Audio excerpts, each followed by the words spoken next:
Hello, dear students. A very good afternoon to all of you. Last time we have discussed about site of phloem transport. In this lecture, we are going to understand what is phloem loading and unloading. So this is likewise that of loading of a truck and unloading of a truck. जैसे कि हम बात करते हैं कि जब transport का अगर आपने बिजनेस देखा होगा तो उसमें ट्रक लोड करके लाते हैं दूसरे गांव से और किसी जगह पे वो अनलोड करते हैं ट्रक। तो जो उसमें कंसाइनमेंट हो गए वो लोडिंग किए जाएंगे, फिर वो अनलोडिंग किए जाते हैं। वैसे ही यहाँ पे फ्लोएम की बात है। So there is phloem loading and unloading. तो फ्लोएम भरा जाता है और फ्लोएम से माल उतारा जाता है। तो माल का मतलब होता है फोटो एसिमुलेट्स यानी कि food molecules. The photo assimilates such as sucrose. Sucrose एक फोटो एसिमुलेट है जो आपकी केन शुगर से मिलता है। So the photo assimilates from mesophyll cells are transported into the sieve elements. जो सिव एलिमेंट्स जो एक फ्लोएम का पार्ट है उसमें फोटो एसिमुलेट्स यानी कि फूड मॉलिक्यूल्स ये लोड किए जाते हैं, ट्रांसपोर्ट किए जाते हैं। The movement all the way from the mesophyll cells to sieve elements is called short distance transport. तो मेसोफिल सेल से सिव एलिमेंट तक जो फूड का मूवमेंट होता है इसको शॉर्ट डिस्टेंस ट्रांसपोर्ट कहते हैं। शॉर्ट डिस्टेंस ट्रांसपोर्ट कम डिस्टेंस है, मेसोफिल सेल्स या एंड सिव एलिमेंट्स के बीच में कम डिस्टेंस है, इसके लिए ये वाला जो ट्रांसपोर्ट है इसको शॉर्ट डिस्टेंस ट्रांसपोर्ट कहते हैं। Transfer of photo assimilates into the sieve elements and companion cells at the source end is called phloem loading. तो आपको डेफिनेशन पूछ सकते हैं कि व्हाट इज फ्लोएम लोडिंग। तो फ्लोएम लोडिंग का मतलब क्या है? फोटो एसिमुलेट्स यानी कि फूड मॉलिक्यूल्स जो sieve elements and companion sales, लेकिन ये सिव एलिमेंट एंड कंपेनियन सेल्स कहाँ की है? तो सोर्स वाला जो एंड है वहाँ की। सोर्स सिंक कल देखा है हम लोगों ने। तो सोर्स वाला जो एंड है जहाँ पे इकट्ठा किया जाता है बहुत सारा फूड, तो वो सोर्स कहलाता है। तो सोर्स के पास जो sieve elements and companion sales हैं उसमें ये फोटो एसिमुलेट का ट्रांसफर होना, इसको कहते हैं फ्लोएम लोडिंग।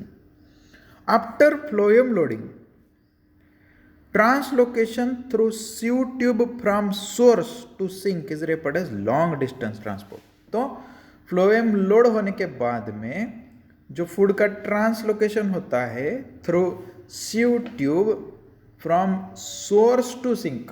तो सोर्स यानी कि इकट्ठा किया गया हुआ टिश्यू जहाँ पे बहुत सारा फूड इकट्ठा किया गया है, वहाँ से लेके सिंक यानी कि जहाँ पे ये फूड इस्तेमाल करना है वो वाली जगह, वो वाला टिश्यू, उसको सिंक कहते हैं।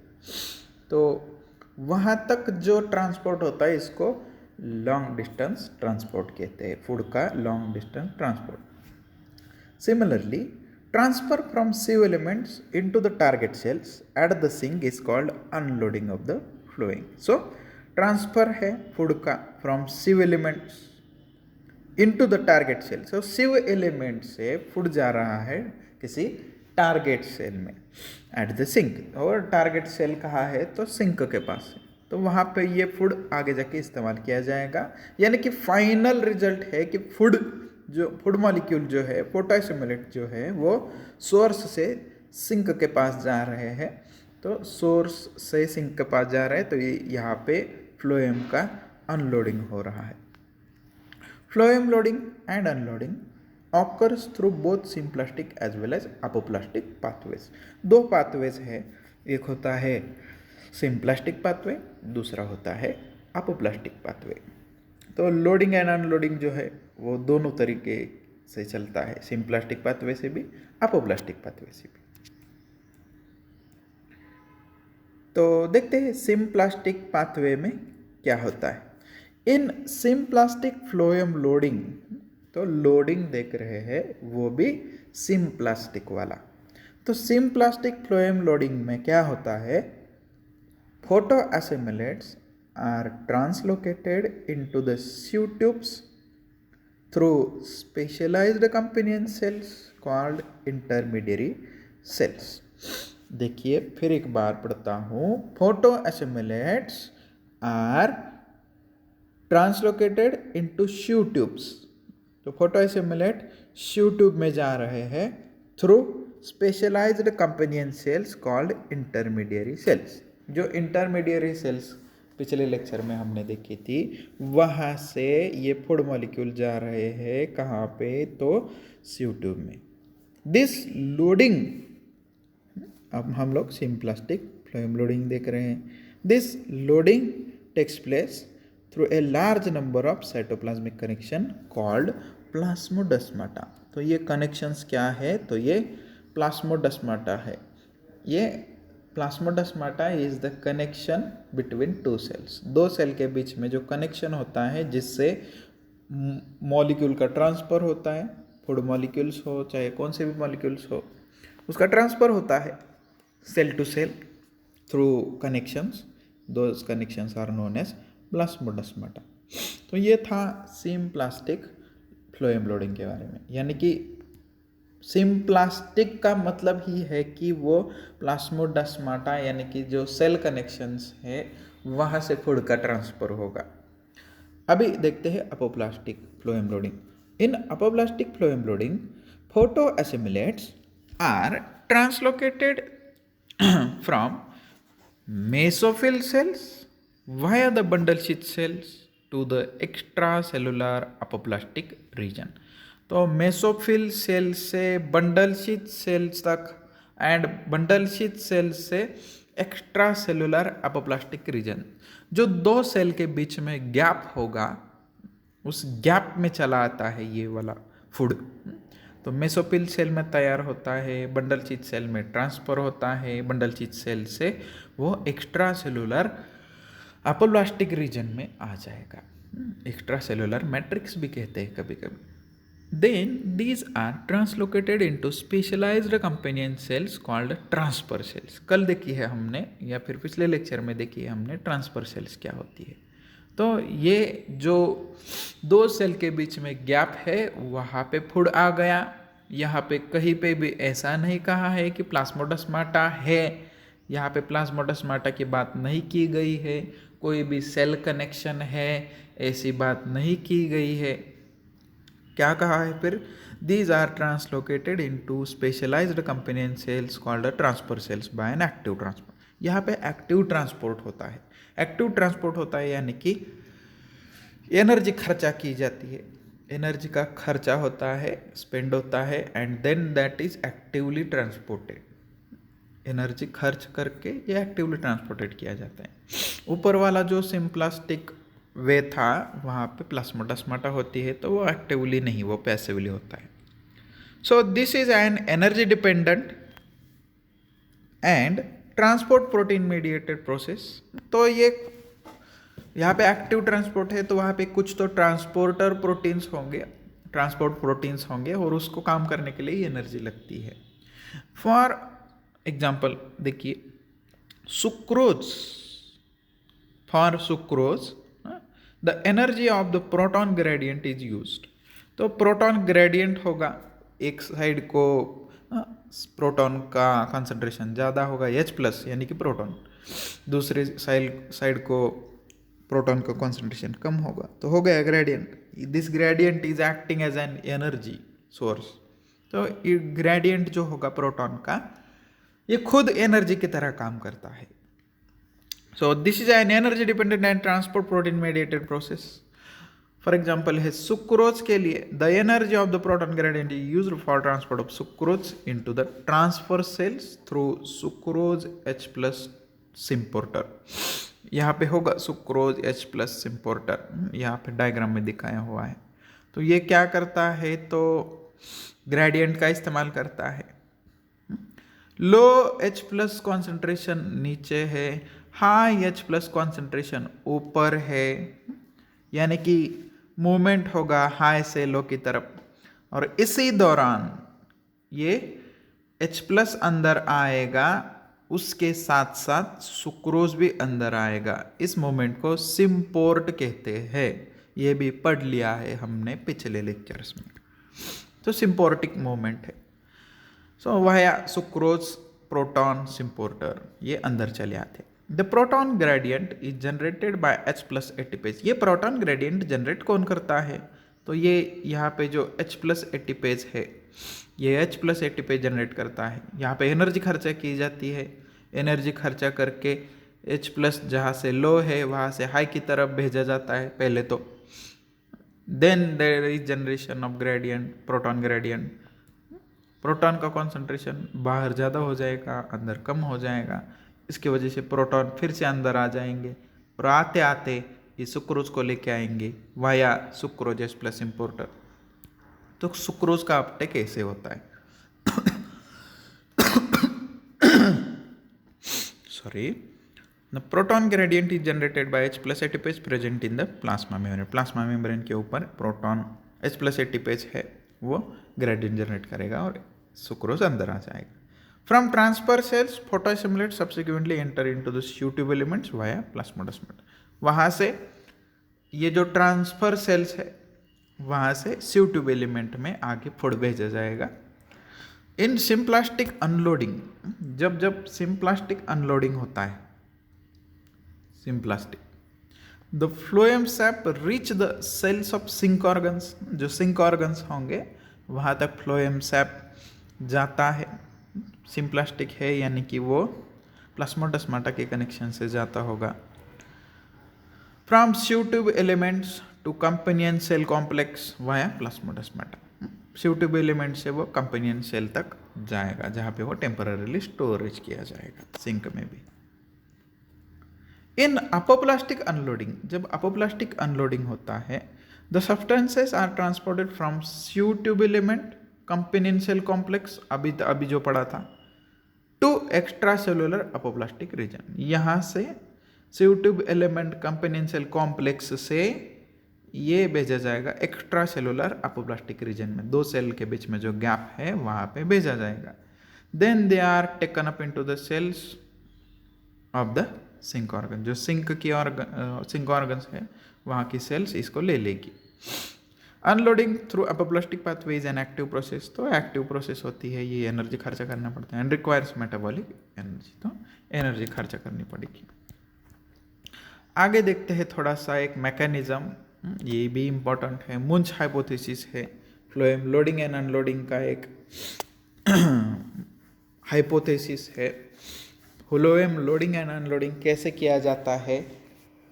That is analogous to an experiment done by Munch. Munch ने एक हाइपोथेसिस दिया था। ये फोटो असेम्बलेट्स या फिर फूड मॉलिक्यूल्स लोडिंग या फिर अनलोडिंग कैसे किए जाते हैं। तो पहले तो आप लोग एक काम कीजिए कि इस पहले वाले डायग्राम पे कंसंट्रेट कीजिए, मैं इसके ऊपर बताता हूँ क्या है कॉन्सेप्ट। यहाँ पे अभी पहले आप कंसंट्रेट मत कीजिए, पहले ही बता देता हूँ कि पहले डायग्राम पे आप अभी कंसंट्रेट कीजिए। मैं बता देता हूँ आप लोगों को कि क्या है Munch hypothesis. So what is Munch hypothesis?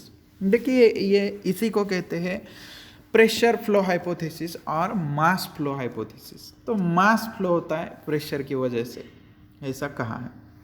Suppose this flask, यहाँ पे एक फ्लास्क है, तो ये वाटर से भरा हुआ है, यहाँ पे बहुत सारा वाटर भरा हुआ है। दो फ्लास्क यहाँ पे एडजस्ट की है, एक का नाम है ए, एक का नाम है बी। तो मेम्ब्रेन ए, मेम्ब्रेन बी, ये मेम्ब्रेन्स है, परमेएबल मेम्ब्रेन्स है। तो ये दो membranes A and B, these are joined with tube T. तो इनका एक कनेक्शन बनाया हुआ है, ये कॉन्टिन्यूस ट्यूब है टी, जो दोनों फ्लास्क या फिर मेम्ब्रेन्स को ज्वाइन करती है। This membrane A इनक्लोजेस, membrane A के अंदर क्या है? तो कॉन्सेंट्रेटेड शुगर सॉल्यूशन डाला हुआ है। मेम्ब्रेन बी के अंदर क्या है? डाइल्यूट शुगर सॉल्यूशन डाला हुआ है। तो शुगर का कॉन्सेंट्रेशन ज़्यादा कहाँ पे है? तो मेम्ब्रेन ए में है। शुगर का कॉन्सेंट्रेशन कम कहाँ पे है? तो मेम्ब्रेन बी में है।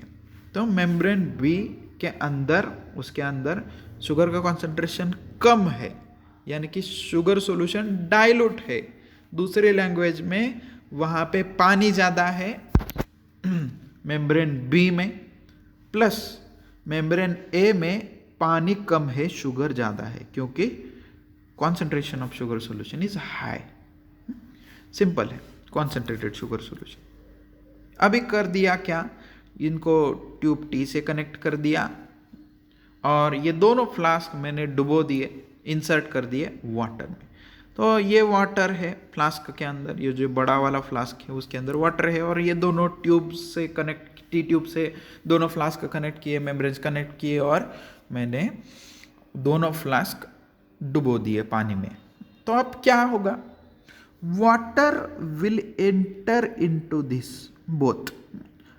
पहले तो क्या होगा, पहले जब पहली बार मैं इसको दोनों फ्लास्क को वाटर में सस्पेंड करूंगा तो दोनों में भी पानी इंसर्ट करेगा, क्योंकि दोनों में भी शुगर सॉल्यूशन है। तो water is moving into the membranes, तो मेम्ब्रेन से अंदर पानी चला जाएगा धीरे धीरे। लेकिन बात यह है कि ज़्यादा कॉन्सेंट्रेशन वाला शुगर सॉल्यूशन यहाँ पे है मेम्ब्रेन ए के अंदर। मेम्ब्रेन ए के अंदर ज़्यादा शुगर है, शक्कर ज़्यादा है। इसकी वजह से water will flow inside that membrane A faster than that of the membrane B. Membrane A के अंदर जो वाटर इंसर्ट हो रहा है, अंदर जा रहा है, वो ज़्यादा तौर पे ज़्यादा स्पीड से अंदर चला जाएगा then that of membrane B. Membrane B के अंदर भी पानी जाने वाला है अंदर, लेकिन वो थोड़ा कम स्पीड से जाएगा। क्यों सर? क्योंकि वहाँ पे डाइल्यूट शुगर सॉल्यूशन है। तो मेम्ब्रेन बी के अंदर स्लो जा रहा है पानी अंदर, मेम्ब्रेन ए के अंदर फास्ट जा रहा है। तो इसके वजह से प्रेशर तैयार होता है। प्रेशर तैयार होने की वजह से यहाँ से वाटर का मूवमेंट ऐसे होता है इस डायरेक्शन में। So that is from membrane A to membrane B. ऐसा वाटर का डायरेक्शन प्रेशर का डायरेक्शन होता है। इसी प्रेशर की वजह से यहाँ पे जो शुगर मॉलिक्यूल्स थे वो वाटर के साथ में मेम्ब्रेन ए से मेम्ब्रेन बी तक चले जाते हैं। आपको ये बात समझ में आ गई होगी। इसी को प्रेशर फ्लो हाइपोथेसिस कहते हैं। तो प्रेशर क्यों जनरेट हुआ? क्योंकि डिफरेंस है कॉन्सेंट्रेशन में यहाँ पे, इसकी वजह से प्रेशर जनरेट हुआ। इसी प्रेशर के माध्यम से जो फूड मॉलिक्यूल यानी कि शुगर मॉलिक्यूल्स हैं वो इस डायरेक्शन में आगे बढ़ेंगे। तो जहाँ पे कॉन्सेंट्रेशन ज़्यादा है, मेम्ब्रेन ए कहा था हम लोगों ने, तो इसको यहाँ पे सोर्स कहा गया है। जहाँ पे कॉन्सेंट्रेशन कम है यानी कि डाइल्यूट शुगर सॉल्यूशन है, उसको हम सिंक कहते हैं। That is analogous to this diagram. अभी यही मॉडल सिर्फ प्लांट टिश्यू में कैसा होता है ये दिखाया हुआ है। अब देखिए ये डायग्राम, तो ये है कंपेनियन सेल दिखाई हुई, तो यहाँ पे सोर्स वाली लिप सेल है, उसको ज्वाइन किया गया है कंपेनियन सेल के साथ। तो सोर्स से ये फूड मॉलिक्यूल मूव हो रहे हैं, क्योंकि सोर्स में कॉन्सेंट्रेशन ज़्यादा होगा फूड मॉलिक्यूल्स का। तो यहाँ से ये ऐसे मूव हो रहे हैं, इधर से वाटर आ रहा है, तो वाटर यहाँ से लेके जा रहा है फूड को। And due to pressure flow hypothesis this food is entering into the sink, that is root cell. Leaf cell से रूट सेल तक फूड चला जाता है वाया दिस मैकेनिज्म। तो ये जो पाइपलाइन है दैट इज स्यू ट्यूब है, फ्लोएम का पाइपलाइन की तरह स्ट्रक्चर होता है। उसके पास में जाइलम है जो वाटर कंडक्ट करता है। तो वाटर का कॉन्सेंट्रेशन यहाँ पे ज़्यादा था तो ये इधर मूव हुआ। वाटर का कॉन्सेंट्रेशन धीरे धीरे यहाँ से निकाल लिया जाएगा वाटर। तो ठीक है, ये था आपका मुझ हाइपोथेसिस। तो प्रेशर फ्लो हाइपोथेसिस है, समझ में आ भी गया होगा। आगे हम सोर्सिंग रिलेशनशिप देखेंगे अगले लेक्चर में। अब तब तक के लिए थैंक यू।